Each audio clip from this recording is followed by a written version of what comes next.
Dr. Allison Baird with Pine Hollow Veterinary Services, and today we're going to discuss deworming your cats. One of our practice managers, Rebecca, will be helping us out today by asking some questions. Dr. Baird, what are intestinal parasites?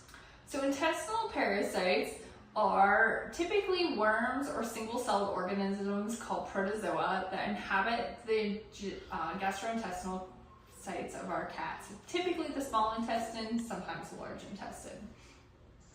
How does intestinal parasites impact the health and well-being of your cat? Well, unfortunately, they're parasites. So that means that they are taking advantage of your cat's resources to better themselves while negatively affecting your cat.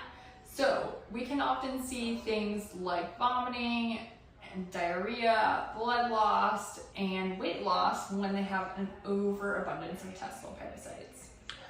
What preventative measures can be taken to ensure that my cat does not get worms or other parasites? So really there's two ways. One, a prophylactic deworming or regular deworming schedule will constantly keep those bugs at bay by killing them off intermittently. We usually recommend either monthly or quarterly depending on your cat's lifestyle. Also, preventing the other sometimes external parasites that transmit intestinal parasites, especially fleas, will reduce the risk of them picking up internal parasites, most specifically tapeworms, which come from our fleas. What are some signs and symptoms of intestinal parasites in your cat? Sometimes those can be quite subtle.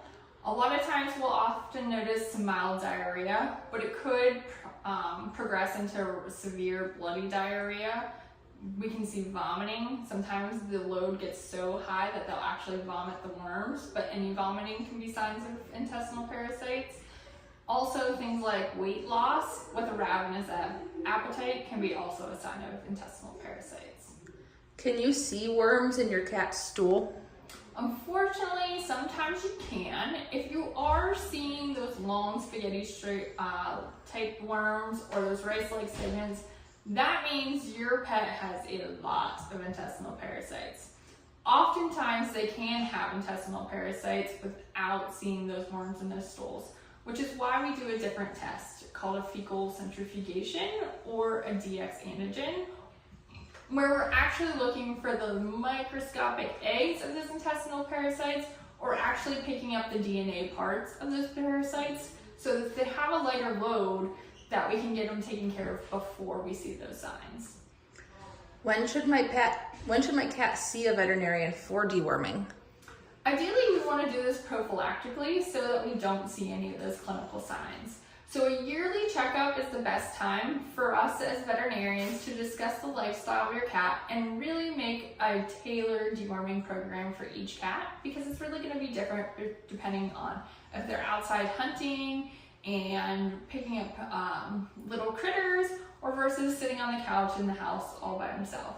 So if you have any questions about which deworming protocol and management process would be best for your cat, give us a call at one of our 4 locations so we can get you on the right track as far as deworming your kitties.